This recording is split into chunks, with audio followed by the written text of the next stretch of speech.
Donc, je vous invite à tourner avec moi dans le livre de Néhémie, au 4e chapitre, et j'aimerais lire le verset 1 à 8. Néhémie 4, et le verset 1 à 8. Lorsque Sanballat apprit que nous rebâtissions la muraille, il fut en colère et très irrité. Il se moquait des Juifs et dit devant ses frères et devant les soldats de Samarie, « À quoi travaillent ces Juifs impuissants? Les laisseront-on faire? Sacrifieront-ils? Vont-ils achever? Redonneront-ils la vie à des pierres ensevelies sous des monceaux de poussière et consumées par le feu? » Tobija l'ammonite était à côté de lui. Il dit, « Qu'ils bâtissent seulement. Si un renard s'élance, il renversera leur muraille de pierre. Écoute, ô notre Dieu, comme nous sommes méprisés. Fais retomber leur insulte sur leur tête et livre au pillage sur une terre où ils soient captifs. Ne pardonne pas leurs iniquités et que leurs péchés ne soient pas effacés de devant toi, car ils ont offensé ceux qui rebâtissent. » Au verset 6, nous rebâtîmes la muraille qui fut partout achevée jusqu'à la moitié de sa hauteur, et le peuple prit à cœur ce travail. Mais Sanballat, Tobija, les Arabes et les Ammonites et les Astoniens furent très irrités en apprenant que la réparation des murs avançait et que les brèches commençaient à se fermer. Ils se liguèrent tous ensemble pour venir attaquer Jérusalem et lui causer du dommage. Donc, le géant que je veux adresser ce soir, c'est le géant du découragement. Comment on peut être découragé des fois dans la vie comme enfant de Dieu. Dans cette leçon, on va voir ensemble ce que le découragement peut apporter et peut-être se prendre des outils pour être capable de passer par-dessus le découragement dans notre vie. Si on regarde dans la Bible, c'est plein de personnes qui ont été découragées. Comme ça, vous pouvez penser à Moïse. Moïse qui trouvait ça difficile, tout le monde venait se plaindre à lui. Et puis, son beau-père, il a dit, écoute, tu prends trop ça à cœur, il y a des choses qu'il faut faire. Et Moïse a été obligé d'apprendre certaines choses pour l'aider à continuer. On pense comme ça au prophète Élie aussi, qui était se caché, qui était découragé, qui demandait la mort et puis qui voulait s'éloigner de la vie parce qu'il était découragé. Même si on regarde l'histoire de l'apôtre Paul dans le Nouveau Testament, on voit des fois qu'il dit « Je ne cesse de prier Dieu pour vous, je vous envoie des lettres pour vous encourager à ne pas... » Lui aussi vivait un certain découragement. Et la même chose pour moi, je veux dire, le seul exemple que je peux vous donner du découragement, je ne peux pas parler des vôtres, mais dans ma vie comme homme, avant même que je donne ma vie au Seigneur, comme pasteur aussi, honnêtement, il y a des temps où j'étais découragé, puis je me demandais où on s'en va, qu'est-ce qu'on fait, ça vaut-il la peine de continuer? Martin Luther disait, « Nous ne pouvons pas empêcher un oiseau de voler au-dessus de notre tête, mais nous pouvons certainement l'empêcher d'y faire son nid. » La peur, comme on a vu il y a 2 semaines, tout le monde va y faire face. Il y a des choses qui vont nous faire faire. Même les plus braves, en dedans d'eux, ont certainement des peurs. Et le découragement, même si on semble solide, des fois le découragement peut venir nous accaparer, il va nous empêcher. Donc, comment faire face à cela? Donc, le découragement peut atteindre n'importe qui, même ceux qui se disent forts. Il y a des situations qui nous arrivent dans la vie que nous n'avons aucune idée d'où elles viennent, mais elles arrivent souvent dans un temps où on ne s'y attend le moins. Donc, ici, notre texte, on se met dans le contexte de ce que je viens de lire, c'est le peuple était en reconstruction de la muraille, pour éventuellement aller vers la ville, puis aller vers le temple. Moi, je remercie le Seigneur pour les exemples qu'il nous donne bibliquement parlant. J'en parle souvent, je le dis peut-être souvent, s'il aurait fallu que tous ceux et celles qui sont inclus dans la Bible, qui ont vécu des situations, si ça avait été des personnes parfaites, sans faille, bien, on serait peut-être les personnes les plus malheureuses.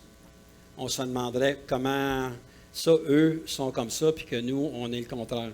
Donc, ce soir, ce que je tente d'amener, c'est souvent de faire sortir des choses qui sont ancrées dans nos cœurs et comment on peut faire pour les extirper de notre vie, puis qu'on puisse avancer librement avec le Seigneur. Une petite mise en scène, l'histoire de Néhémie a débuté 70 ans auparavant, lorsqu'ils ont été amenés à Babylone, et comment ils ont été pendant 70 ans sous un régime différent que le leur, et comment le Seigneur a orchestré toutes choses pour qu'ils puissent sortir de cette fâcheuse situation-là, parce que Dieu avait promis à son peuple du succès, avait promis que tout était pour être refait, qu'il était pour revenir chez eux, qu'il était pour rassembler son peuple. Et je vais vous dire sincèrement, durant le temps les 70 années qui étaient là, il y a plusieurs personnes qui devaient se demander quand on va sortir. Mais lorsque le Seigneur a ouvert les portes, on voit que les gens ont commencé à prendre espoir. Ce que je trouve intéressant dans la parole, c'est que l'Éternel dit lui-même, il s'est choisi son serviteur, Nabuchodonosor. Donc, Nabuchodonosor était celui que Dieu avait choisi pour emmener son peuple captif pour une raison bien précise. Mais aussi, Dieu avait promis qu'un jour, il sortirait de là. Donc, Cyrus, le roi de Perse, donna la permission au peuple de rebâtir leur terre promise. On se rappelle de Zorobabel, fut saisi par l'Esprit de Dieu. Esdras, un prêtre, celui qui ramenait le peuple de Dieu à découvrir la parole de Dieu. On voit ça si on lit le livre d'Esdras et de Néhémie.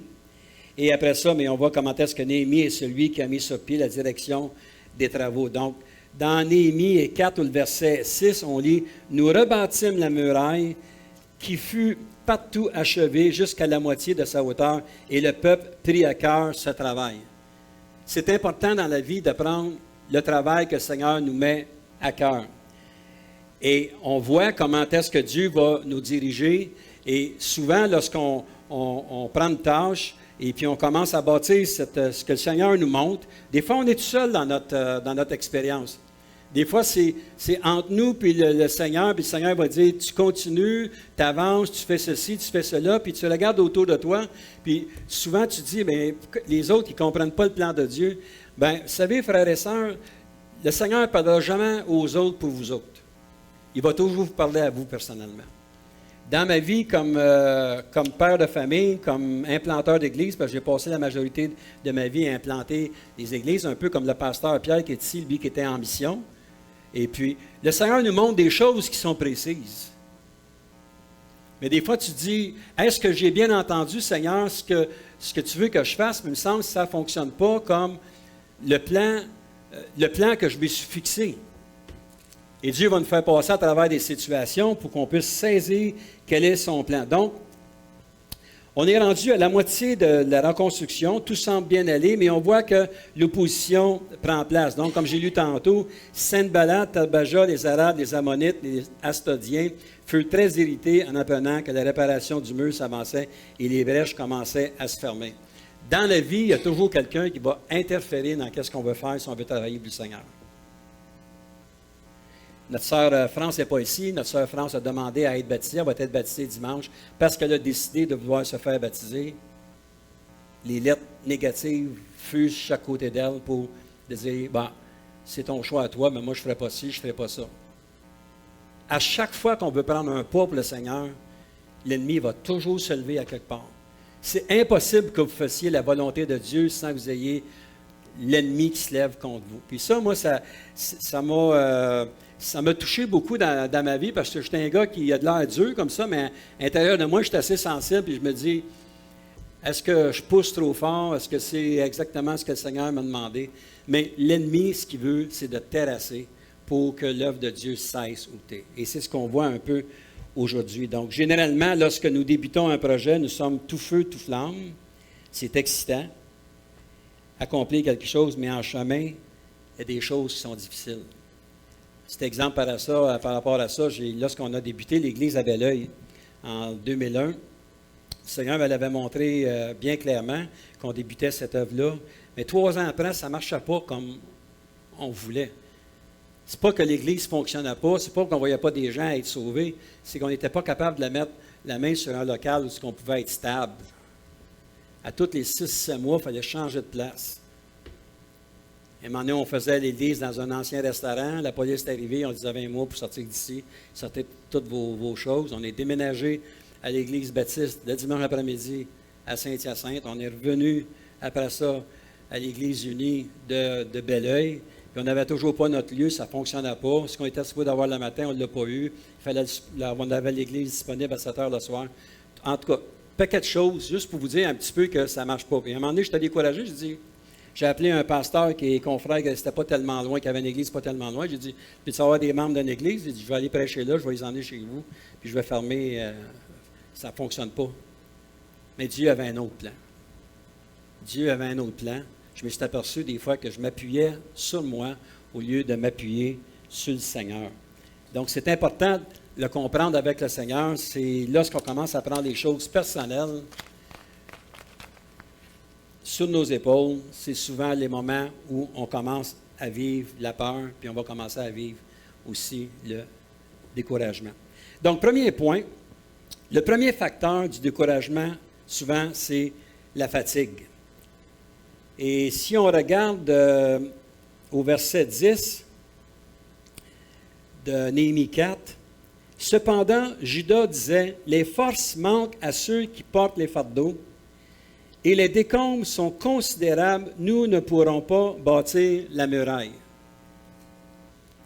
Donc, eux, ce qu'ils ont fait, ils ont commencé, ils ont élevé la muraille à la moitié, puis soudainement, ils ont commencé à être fatigués, puis ils ont commencé à se retourner de côté, puis de regarder à l'amoncellement de pierres, de briques, peu importe ce qu'il y avait là.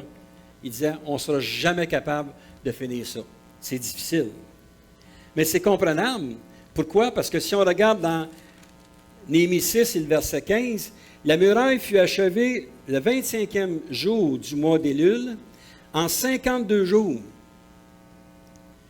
C'est qu'ils ont donné la go, si je peux m'exprimer comme ça, le pied dans le fond, pour être capable de réaliser. Ils ont travaillé jour et nuit afin d'achever ce travail-là.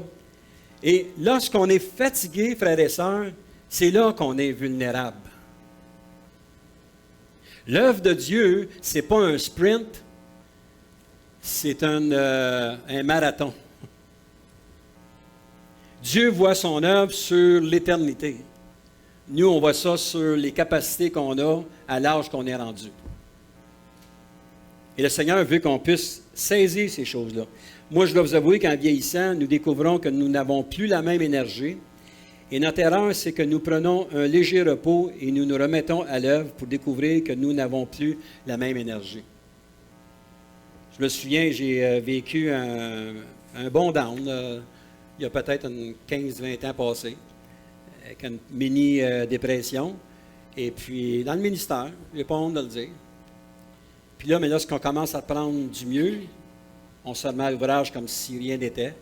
On commence à courir. On essaie de faire 3 églises dans une, parce qu'on veut être productif, et on s'aperçoit que l'énergie, on ne l'a plus. Ce que ça fait, c'est qu'on pique du nez. On est découragé, ça n'avance pas comme on veut. Souvent, le Seigneur nous parle par notre corps aussi. Je travaille toujours aussi fort, mais j'ai appris une chose dans la vie, ce n'est pas un sprint, mais comme je disais, un marathon. Je travaille encore, j'ai encore un emploi à temps plein, 8-10 heures semaine. J'ai mon bureau à côté de mon divan, puis je suis plus souvent dans mon divan qu'à mon bureau. J'ai appris à travailler comme ça, à me reposer. Quand les yeux me clignent, comme je disais, un de mes amis disait, aujourd'hui il est décédé, je dois aller faire du bureau, ça veut dire qu'elle allait se coucher dans son bureau. C'est un peu ça que je fais. Je prends le temps de relaxer un peu plus. Parce qu'on ne rajeunit pas, mais le Seigneur nous appelle encore à son œuvre. Puis ici, on est pas mal toutes des têtes blanches, il n'y a pas grand monde de jeunes, qui a la fougue de 30 ans. Mais le Seigneur a encore un rôle à nous donner. Il y a des choses qu'il veut que l'on fasse. Mais selon ses critères à lui, à sa façon à lui. Je pense que c'est important qu'on puisse saisir ça. Donc, ce qui automatiquement va éloigner le découragement de moi, donc plus apte à accomplir mes buts, c'est prendre le temps de respirer par le nez. Faire les choses. Et si vous avez été un petit vite dans la vie à vouloir faire 56 000 affaires en même temps, pas facile d'arrêter. Quand tu as travaillé, c'est go, go, go, 3-4 jobs, puis Souvent, dans le ministère, ce qu'on voit, c'est que les 50, 60, 70 heures par semaine, tu n'arrêtes pas, va ici, visite un, visite l'autre, tu te ramasses avec des problèmes de cœur, tu te ramasses avec du stress. Il vit que ça, ces situations-là. Prendre le temps de ne pas se fatiguer. Deuxième point, le deuxième facteur, c'est la frustration. On peut lire dans le même verset, ici, au verset 10, que cependant, Judas disait, les forces manquent à ceux qui portent les fardeaux. Donc, le peuple disait, il manque de force. Parce que tu es fatigué, tu commences à manquer de force, la frustration s'installe.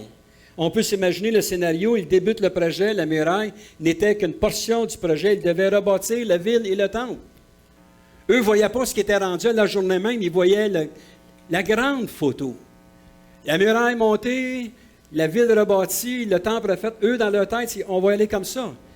Ça faisait 70 ans qu'ils n'étaient rien faire, là, ils étaient tout feu, tout flamme. Mais dans leur vie, il y avait des choses à refaire. Premièrement, leur relation avec Dieu.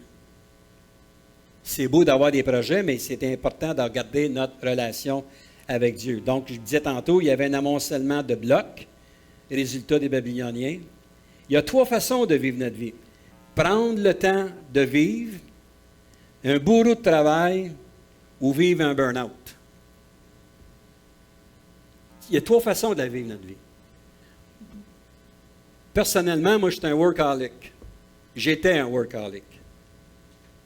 Puis qui m'a emmené à des burn-out. C'était trop. Prendre le temps de vivre. Prendre le temps de vivre avec notre femme, nos enfants.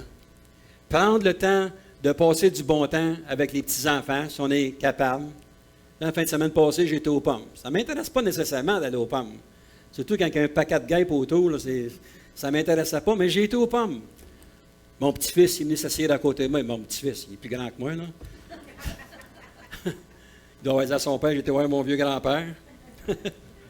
Mais tu sais, on a passé du temps comme ça, prendre le temps de vivre, décrocher un peu. C'est pas juste, je ne parle pas juste là, du ministère, ça peut être nos emplois personnels. Moi, j'ai toujours eu une façon de fonctionner, c'est Dieu, la famille, l'emploi et l'Église. J'ai vu tellement de gens qui ont mis l'Église en premier, qui ont négligé leur famille. Ce n'est pas ce que le Seigneur... Si vous êtes marié, si vous avez des enfants, mettez Dieu, vous acceptez le Seigneur. C'est important de vous occuper de votre famille. Ensuite de ça, il faut se garder en forme pour l'emploi aussi. Ce n'est pas le temps de dormir, c'est la job, c'est le temps de produire pour ton patron. Puis après ça, c'est de mettre du temps pour l'Église. C'est pour ça que je dis aussi que souvent, qu'est-ce qui arrive, c'est des gens qui mettent tellement d'efforts à travailler qu'ils n'ont plus le temps pour la famille, puis n'ont plus le temps pour l'Église ou pour le Seigneur. Moi, je parle de l'Église, mais de le Seigneur. C'est important de comprendre cela. Troisième facteur aussi, c'est la honte. Comme on disait tantôt, et les décombres sont considérables, nous ne pourrons pas bâtir la muraille. Honte. Lorsque nos objectifs sont appuyés sur nos capacités personnelles, c'est une question de temps avant de s'écrouler. Moi, je ne voulais pas avoir honte face aux gens qui m'entourent. Je ne voulais pas être un échec dans la vie. Je vais en parler dans un autre contexte, l'échec dans la vie. D'avoir honte. Comment ça va dans ta job? Comment ça va à l'Église? Oui, ça va super, tout est numéro 1. Juste pas capable d'être assez honnête pour de dire, avec la grâce de Dieu, c'est extraordinaire. Il y avait un frère, je ne sais pas si vous le connaissez, Peter DeWitt, que j'ai connu quand il était pasteur à Montmagny. Puis Peter, on était bien amis ensemble, il m'invitait à prêcher à son église. Quand il dit, Robert, comment ça va dans ta bataille? J'avais trouvé ça intéressant, tu sais, comment ça va dans ta bataille? Moi, j'étais plus jeune sauvé, puis Peter, ça faisait quand même assez longtemps qu'il connaissait le Seigneur. Ça m'a fait réfléchir là-dessus, que le ministère, ce n'était pas quelque chose de facile. La vie, ce n'est pas quelque chose de facile. Je ne parle pas juste nécessairement de ministère dans cet enseignement-là, mais de tout ce qui arrive. Mais comment ça va dans ta bataille? Prendre le temps d'identifier la bataille, d'y faire face, de la régler, puis de passer à un autre projet. Si vous avez du temps à passer dans la famille, si vous avez du temps pour la restauration de votre couple, prenez le temps de restaurer votre couple. Un. Puis deuxièmement, quand ça va être fait, là, tu peux commencer à regarder pour une autre place à faire ou à être occupé. Et non pas essayer de faire quelque chose quand une situation n'est pas réglée. L'orgueil peut prendre le dessus en nous forçant à pousser davantage afin de ne pas perdre la face devant les autres. Et souvent, nous, on est orgueilleux. Qu'est-ce que les autres vont dire? Qu'est-ce que les autres vont dire? Ah, on n'est pas orgueilleux de même, nous autres. On veut que tout paraisse bien. Ah, c'est super bon, tu sais. Non. On n'est pas obligé de déferler notre vie, mais si vous vivez des situations, bien, vous pouvez le témoigner avec quelqu'un, vous le partagez au Seigneur, mais c'est important de l'identifier et de prier là-dessus pour que le Seigneur puisse vous donner la victoire sur cette situation-là. La quatrième chose, mais ce qu'on fait, c'est que là, la peur revient encore dans Néhémie 4, le verset 11 et 12. Et nos ennemis disaient, « Ils ne sauront et ne verront rien jusqu'à ce que nous arrivions au milieu d'eux. Nous les tuerons et nous ferons ainsi cesser l'ouvrage. » Or, les Juifs qui habitaient près d'eux vinrent 10 fois nous avertir de tous les lieux d'où ils se rendaient vers nous. Donc, qu'est-ce qu'a fait l'ennemi? C'est qu'il est venu, encore une fois, les influencer, le montrer. Donc, on revient au géant numéro 1, c'est que là, on commence à avoir peur. Cette situation-là est peut-être réglée. Là, on s'aperçoit qu'on a de la difficulté à avancer. On est découragé. Puis là, ce qu'on fait, c'est qu'on n'est pas juste découragé, on commence à avoir peur. Fait que là, tu te ramasses avec 2 géants dans ta vie. Tu n'oses plus avancer parce que tu as peur de quelque chose qui t'arrive, quand, dans le fond, le Seigneur, c'est peut-être même orchestré par le Seigneur, les situations que vous vivez.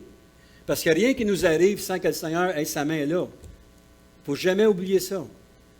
Et le Seigneur, ce qu'il veut, c'est que l'on puisse prendre victoire en se ressourçant sur lui et qu'en fin de compte, il nous donne l'énergie, la façon d'agir dans notre vie pour être capable de passer à un point, aller un peu plus loin. Porter intérêt aux critiques est ce qu'il y a de plus nocif pour chacun de nous. Les critiques. J'ai fait du sport, je ne sais pas si vous regardez un petit peu le sport, j'aime ça. Un joueur de hockey ou un sportif qui regarde les critiques dans les journaux ne sera jamais capable de jouer comme jamais capable. Les critiques. Et si vous vous alimentez des critiques des gens qui vous entourent, c'est une question de temps avant que vous allez vous écrouler. C'est sûr. Des fois, on est porté à demander « Qu'est-ce que tu penses de ça? Qu'est-ce que tu as trouvé ça? Comment que ça a été? » Regarde, si toi, dans ton cœur, tu l'as fait du mieux que tu pouvais, avec la force que tu pouvais le faire, qu'est-ce que l'idée des autres peut venir? Tu peux recevoir un conseil, mais une critique, ça va détruire. Hébreux 12:15 on parle de rejetons, de faire des rejetons. Et lorsque la critique entend nous, c'est comme si ces foutus rejetons-là qui viennent dans notre cœur, puis là, qui nous emmènent, qui nous écrasent encore davantage. On a de la difficulté à prendre notre envol. Avoir peur de quoi? Découragé de quoi? Si on tourne dans le livre d'Esdras, au premier chapitre, Esdras, premier chapitre, le verset 1 à 8, la première année de Cyrus, roi de Perse, afin que s'accomplisse la parole de l'Éternel prononcée par la bouche de Jérémie, l'Éternel réveilla l'esprit de Cyrus, roi de Perse, qui fit faire de vive voix et par écrit cette publication dans tout son royaume. Ainsi parle Cyrus, roi de Perse. L'Éternel, le Dieu des cieux, m'a donné tous les royaumes de la terre et il m'a commandé de lui bâtir une maison à Jérusalem, en Juda. Qui d'entre vous est de son peuple, que son Dieu soit avec lui et qu'il monte à Jérusalem, en Juda, et bâtisse la maison de l'Éternel, le Dieu d'Israël? C'est le Dieu qui est à Jérusalem. Dans tout lieu, on séjourne des restes du peuple de l'Éternel. Les gens du lieu leur donneront de l'argent, de l'or, des effets du bétail, avec des offrandes volontaires pour la maison de Dieu qui est à Jérusalem. Les chefs de famille de Juda et de Benjamin, les sacrificateurs et les Lévites, tous ceux dont Dieu réveilla l'esprit, se levèrent pour aller bâtir la maison de l'Éternel à Jérusalem. Tous leurs alentours leur donnèrent des objets d'argent, de l'or, des effets, du bétail, les choses précieuses, outre toutes les offrandes volontaires.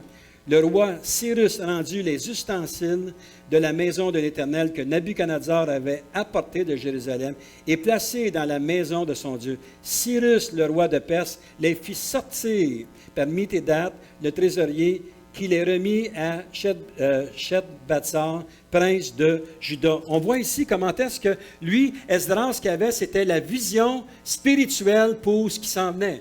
Esdras, c'est celui qui a découvert, imaginez-vous, dans le temple, la parole de Dieu qui avait été enfouie là pendant plusieurs années. Donc, ce qu'il a fait, c'est qu'il a enseigné le peuple à s'appuyer sur cette parole-là. Et on connaît un petit peu la balance de l'histoire. Donc, encore une fois, il faut apprendre à s'appuyer sur le Seigneur. Néhémie 4, le verset 13 et 15 nous dit: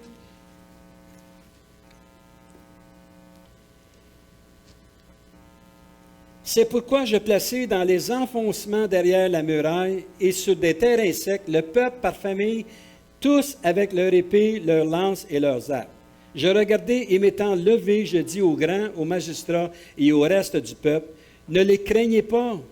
Souvenez-vous du Seigneur grand et redoutable et combattez pour vos frères, pour vos fils et vos filles, pour vos femmes et pour vos maisons. Verset 15, lorsque nos ennemis apprirent que nous étions avertis, Dieu anéantit leur projet et nous retournâmes tous à la muraille, chacun à son ouvrage. Dans notre vie, frères et sœurs, tant et aussi longtemps qu'on n'a pas compris que le Seigneur est derrière toute situation et que c'est lui qui nous guide à travers cela et qu'on ne prend pas conscience qu'il marche avec nous, on va avoir de la difficulté à avancer. On va embarquer dans le découragement. Je suis découragé. Écoutez, vous écoutez un peu partout les nouvelles, les gens sont découragés dans le monde. Aujourd'hui, les gens sont découragés. Toutes les sphères sont chamboulées partout. Les fonds de pension, ça commence à jouer. Les argents sont là. On dirait qu'il y a une peur qui s'est installée. Donc, c'est pour ça que je dis, moi, que nous, qui sommes enfants de Dieu, on ne doit pas vivre le découragement. On doit être sensible à ce qui s'en vient. On ne doit pas être au-dessus de ça. Ben ouais, on te rêve en couleur. Non, il faut être logique par rapport à ce qui se passe. Mais c'est à nous d'être une source d'encouragement pour ceux et celles qui nous approchent, qui nous parlent. Si on commence à parler avec quelqu'un qui est découragé, si on lui donne encore plus de découragement, pauvre personne, ça va être difficile pour cette personne-là d'avancer. Mais nous, on a la solution. On sait quoi dire, on sait quoi faire. On ne la vit peut-être pas. On vit peut-être certaines peurs, certains découragements dans notre vie. Mais l'Église de Christ doit se lever debout en 2023, plus que jamais, pour être une source d'encouragement pour ceux et celles qui sont découragés.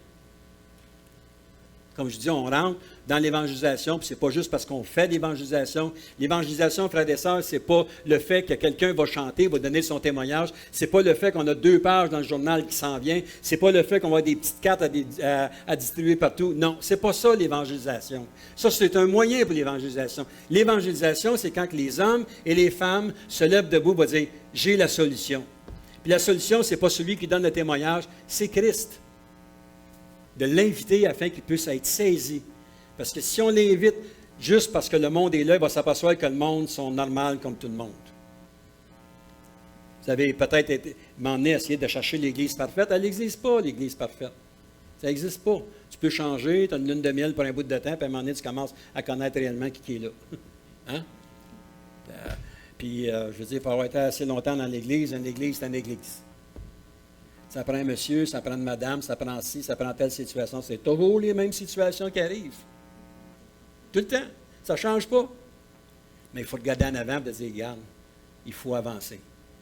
Afin que le Seigneur puisse mettre sa main. Donc, comment répondre au découragement? Bon, il y a peut-être des gens qui ont peut-être plus d'idées, c'est normal, mais je vais vous en donner 5 en conclusion ce soir. Premièrement, crier à Dieu.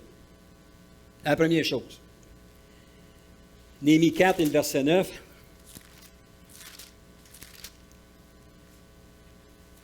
Nous priâmes notre Dieu et nous établîmes une garde jour et nuit pour nous défendre contre leurs attaques.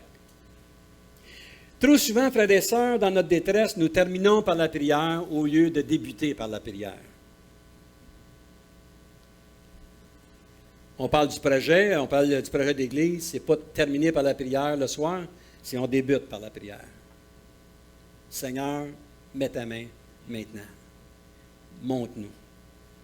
Souvent, j'ai rencontré des gens qui ont donné le goût au Seigneur, qui vivaient des temps difficiles. Ces gens-là, on les a aidés financièrement d'une façon ou d'une autre. Et puis après un certain temps, ces gens-là, ils ont commencé à prendre leurs aises. Ils ont commencé à devenir respectables financièrement. Puis à un moment donné, on ne les a plus jamais revus. Parce que les gens, ce qu'ils voulaient, c'était du concret. Mais nous, on doit commencer à mettre nos yeux sur le Seigneur. Demander à Dieu qu'il intervienne dans notre situation. Quelle est votre situation aujourd'hui? Quelle est votre situation? C'est des choses que vous devez, en tout cas que je fais, puis que je confesse. Je me souviens tout le temps de cette situation-là. J'étais assis sur le perron chez nous, loin d'ici, puis je disais à Seigneur, je ne comprends pas ce qui se passe, je ne peux pas croire que je suis fini dans la vie. Pourtant, j'étais quand même 15-20 ans plus jeune que là. Découragé. Et je me suis appuyé sur le petit moi. Et c'est à ce moment-là, j'ai commencé à prier le Seigneur. Seigneur, qu'est-ce que tu veux que je fasse? Et le Seigneur a ouvert des portes. Il ne m'a pas donné des portes. Il ne m'a pas fait gagner un gros lot. Il ne m'a pas donné l'ouvrage à 100 000 par année ou ces choses-là. Il ne m'a pas donné un ministère éloquent. Il m'a donné une porte de sortie. Il dit, tu vas prendre cette porte-là et tu vas marcher pas à pas. Et j'ai commencé à bâtir ma confiance à travers cela. Puis aujourd'hui, bien, le Seigneur continue encore son œuvre. Loin de là, je suis obligé encore de retourner. Le Seigneur, aide-moi, parce qu'il me semble que je m'éloigne. Le psaume 100 nous dit, sachez que l'Éternel est Dieu. Quel beau chant, hein? Sachez que l'Éternel est Dieu. Deuxième point, continuez ce que nous avons débuté. Néhémie 4 et le verset 6, nous rebâtîmes la muraille qui fut partout achevée jusqu'à la moitié de sa hauteur et le peuple prit à cœur ce travail. On doit prendre à cœur, frères et sœurs, le travail auquel Dieu nous appelle. Peu importe l'endroit où vous allez, ou dans chacune de vos vies. Ne se laissons pas distraire par l'ennemi. L'ennemi est toujours là pour nous. Si on regarde dans Néhémie 6, le verset 1 à 3, « Je n'ai pas encore posé les battants des portes lorsque Sanballat, Tobija, Geshem, l'Arabe et nos autres ennemis apprirent que j'avais rebâti la muraille et qu'il n'y restait plus de brèche. Alors Sanballat et Geshem m'envoyèrent dire, « Viens et ayons ensemble une entrevue dans les villages de la vallée d'Ono. » Ils avaient médité de me faire du mal. Je leur envoyai des messagers avec cette réponse, « J'ai un grand ouvrage à exécuter et je ne puis descendre, le travail serait interrompu pendant que je le quitterai pour aller vers vous. » Ne jamais se laisser distraire de la trajectoire que le Seigneur nous demande. On peut avoir une oreille attentive. Je pense que j'en ai déjà parlé un jour lorsque j'avais été appelé pour aller dans l'Ouest canadien. Il y a des gens qui me disaient, « Pourquoi t'en aller là-bas? Tu n'as pas besoin d'aller là-bas. Tu as un ministère ici au Québec. » Oui, mais le Seigneur m'a demandé d'aller là. Oui, mais ça coûte cher là-bas. Il faut avoir l'argent pour arriver. Puis, j'avais un bon emploi quand j'étais là, mais c'est arrivé que quelques mois plus tard, je l'ai perdu. Donc, tu te poses des questions. Puis ces frères-là, puis les pasteurs, ben, ils disent, « D'après moi, tu t'es trompé. » Il ne s'était pas trompé. Le Seigneur voulait que je sois là pour apprendre des choses. Mais dans la vie, il faut focuser sur ce que le Seigneur nous demande. Vous avez un ministère que vous avez à cœur, vous avez des choses que vous voulez faire. Vous n'avez pas demandé à faire le tour, de demander l'avis de tout le monde. Faites ce que le Seigneur vous met à cœur à vous de faire. Vous l'avez à cœur, c'est le Seigneur, vous êtes convaincu, allez-y, vous allez voir comment le Seigneur va ouvrir les portes. Et c'est ce que le Seigneur nous demande. Ce verset s'adresse à toute forme d'adversité qui s'élève dans la vie. Peu importe l'emploi que vous avez. Là, on parle d'église, si vous voulez, mais on peut parler d'emploi aussi. Être découragé. Il y a des fois que c'est difficile. J'ai déjà partagé que l'autre emploi que j'avais avant, je ne dormais plus les nuits. Je pleurais la nuit. Je criais à Dieu, sors-moi de cet emploi-là. Pourtant, il y a bien des hommes qui auraient voulu avoir cet emploi-là parce que j'étais bien énuméré. Mais je n'étais pas heureux. C'était une bénédiction de Dieu que j'avais eue. Donc, je ne voulais pas jeter la bénédiction de Dieu par terre et dire, je l'ignore. Non. En tout cas, j'ai appris à être patient. Puis un jour, le Seigneur a ouvert une porte. Il m'a sorti, puis il m'a emmené quelque part pour vous dire, je file le parfait bonheur où ce que je suis. Merci Seigneur. Mais il faut focuser. Plus je vieillis, plus je réalise, tout concourt au bien de ceux qui aiment Dieu. Si nos jeunes pouvaient juste saisir cette parole-là, ils se sauveraient de beaucoup de problèmes dans la vie. Si on prend un mariage, ça ne marche pas, tu changes de partenaire, tu t'envoies ici, tu fais ça. Aujourd'hui, c'est la cacophonie totale. Et ça, ce n'est pas juste dans le monde, c'est même dans l'Église, frères et sœurs. Tu n'oses plus demander à quelqu'un, c'est-tu ta femme, c'est ta conjointe, la conjointe, c'est-tu ta femme, celle de te marier, ou c'est la deuxième, ou c'est la troisième. Tu ne sais plus quoi faire. Mais tout concourt au bien. Des fois, c'est des temps difficiles. Dans le couple, on a vécu des temps difficiles. Tout concourt au bien de ceux qui aiment l'Éternel. Il veut qu'on puisse s'accrocher à lui. Troisième point, garder nos yeux sur le but. Néhémie 4, le verset 13 et 14. C'est pourquoi je plaçais dans les enfoncements derrière la muraille et sur des terrains secs le peuple par famille avec leur épée, leurs lances et leurs arcs. Je regardais et m'étant levé, je dis aux grands, aux magistrats et au reste du peuple, ne les craignez pas, souvenez-vous du Seigneur, grand et redoutable, et combattez pour vos frères, pour vos fils et vos filles, pour vos femmes et pour vos maisons. Donc, il nous porte à continuer. L'amoncellement de pierres, ce n'est pas grave, on continue à regarder en avant. Peut-être qu'au Québec, nous ne voyons pas le grand réveil. Mais je peux vous dire que si vous allez surfer sur le web, vous allez voir qu'il y a des grands réveils dans le monde. Ça revient par milliers, par centaines de milliers, des gens qui viennent au Seigneur. Au Québec, on ne l'a pas. Ça, ces choses-là. On a déjà eu un temps où les gens venaient à l'Église. Je me rappelle des années 70. Notre frère peut nous en parler plus. 70, 80, ça venait à rentrer à pleine porte. C'était pas rare une famille de 10 qui venait au Seigneur un dimanche matin. Aujourd'hui, on a de la misère d'en avoir un dans l'année. Est-ce que Dieu a terminé de travailler? Ou c'est nous autres qui a abandonné? Ou qui est découragé? Ça vaut-il la peine encore de faire l'évangélisation? Ça vaut-il la peine de continuer? Moi, je pense que oui. Ça vaut la peine. Dieu va faire toutes choses bonnes en son temps. On n'a pas à se casser la tête qui on va emmener à l'Église. Dieu va ajouter à son Église, une par une, afin de former un corps qui les mailles vont s'entremêler ensemble et qu'on va être capable de travailler solidement. Quatrième point, révision, les promesses de Dieu. Verset 14, je me répète encore, mais je regardais, m'étant levé, je dis aux grands magistrats et au reste du peuple, ne les craignez pas, souvenez-vous du Seigneur, rappelez-vous des promesses de Dieu. Vous avez passé des temps difficiles dans votre vie, vous en êtes sortis, vous vivez une situation similaire, revenez en arrière. Notre frère disait, Donald, oubliant ce qui est en arrière, on va oublier les choses négatives qui sont en arrière, mais ne jamais oublier en arrière les promesses que Dieu a exécutées en son temps dans notre vie. Rappelons-nous de ce que le Seigneur a fait.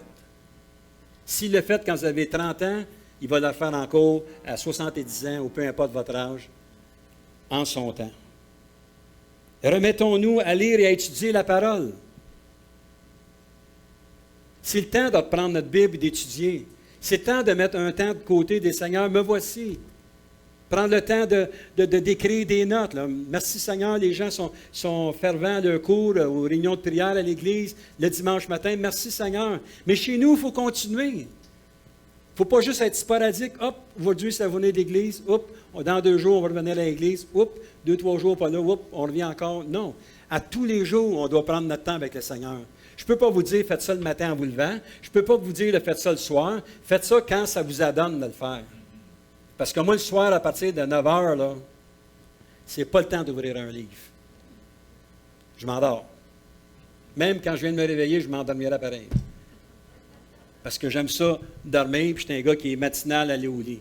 Mais il faut entrer dans la présence de Dieu et dire, Seigneur, me voici. Et point 5, en terminant, aidons ceux qui vivent le découragement. Néhémie 4, le verset 16 à 23. Depuis ce jour, la moitié de mes serviteurs travaillait et l'autre moitié était armée de lances, de boucliers, d'arcs et de cuirasses. Les chefs étaient derrière toute la maison de Juda. Ceux qui bâtissaient la muraille et ceux qui portaient et chargeaient les fardeaux travaillaient d'une main et tenaient une arme de l'autre. Chacun d'eux, en travaillant avec son épée ceinte autour des reins, celui qui sonnait de la trompette se tenait près de moi. Je dis aux grands, aux magistrats et au reste du peuple, l'ouvrage est considérable et étendu, et nous sommes dispersés sur la muraille, éloignés les uns des autres. Au son de la trompette, rassemblez-vous auprès de nous, vers le lieu d'où vous l'entendrez. Notre Dieu combattra pour nous. Au verset 21, c'est ainsi que nous poursuivions l'ouvrage, la moitié d'entre nous la lance à la main depuis le lever de l'aurore jusqu'à l'apparition des étoiles. Dans ce même temps, je dis encore au peuple que chacun passe la nuit dans Jérusalem avec son serviteur. Faisons la garde pendant la nuit et travaillons pendant le jour. Et nous ne quittions point nos vêtements, ni moi, ni mes frères, ni mes serviteurs, ni les hommes de garde qui me suivaient. Chacun n'avait que ses armes et de l'eau. Donc, tout le monde était uni ensemble. Donnez un exemple, si on est dans un ministère quelconque, ceux qui ne sont pas dans le ministère ont pris pour on intercède pour ceux qui sont au ministère. Vous avez une entrevue demain matin. Avertissez quelques frères, quelques sœurs. Tu veux-tu prier pour moi? J'ai une entrevue pour telle compagnie, puis que je puisse avoir la direction de Dieu. C'est un peu ça, tu sais. On marche pour le Seigneur, puis en arrière, il y a des gens qui nous couvrent par la prière. Il faut toujours avoir la main avec le Seigneur. Développons un esprit de camaraderie, de complicité, à travailler ensemble pour l'avancement de l'œuvre du Seigneur, et je peux vous garantir que l'ennemi ne pourra pas nous atteindre. L'Église, si elle est soudée, solide ensemble, l'ennemi, il va tenter comme il peut, mais il ne pourra pas s'immiscer, parce que tout le monde sont soudés ensemble à travailler. Je rouvre une parenthèse, si quelqu'un vit dans le désordre, il faut l'avertir, mais je parle qu'en unité d'esprit, qu'on travaille ensemble pour l'avancement de l'œuvre. Dimanche matin, c'est notre frère Pierre qui amène la parole, qu'on commence à prier immédiatement pour le ministère qu'il va faire. Notre sœur va être baptisée, on a besoin d'intercession. Notre frère Pierre se prépare pour l'action de grâce, il va faire la Sainte Seine, commençons à prier pour le frère Pierre aussi. C'est comme ça qu'on veut aller. Ce n'est pas qui prêche ou comment tu prêches, c'est qu'ensemble, on forme un ensemble pour avancer avec le Seigneur. Donc, en conclusion, ce soir, ça aurait été facile pour l'apôtre Paul de tout laisser, mais Paul a tout continué. Je n'ai pas la peine de tourner dans les écrits de Paul. Vous voyez comment est-ce qu'il a été abandonné, qu'il a été battu, la disette, la faim, il a tout eu. Et Dieu court vers le but. Parce que si tu arrêtes dans la vie, l'ennemi va t'agrafer.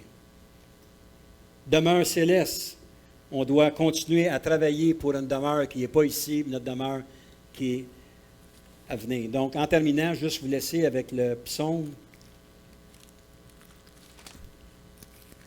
42. Je vais lire quelques passages. Le verset 2 et 3 qui nous dit « Comme une biche soupire après des courants d'eau, ainsi mon âme soupire après toi, ô Dieu.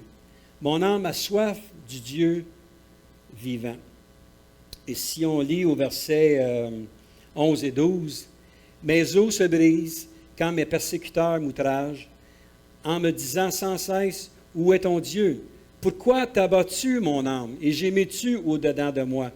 Espère en Dieu, car je le louerai encore. Il est mon salut et mon Dieu. » Amen.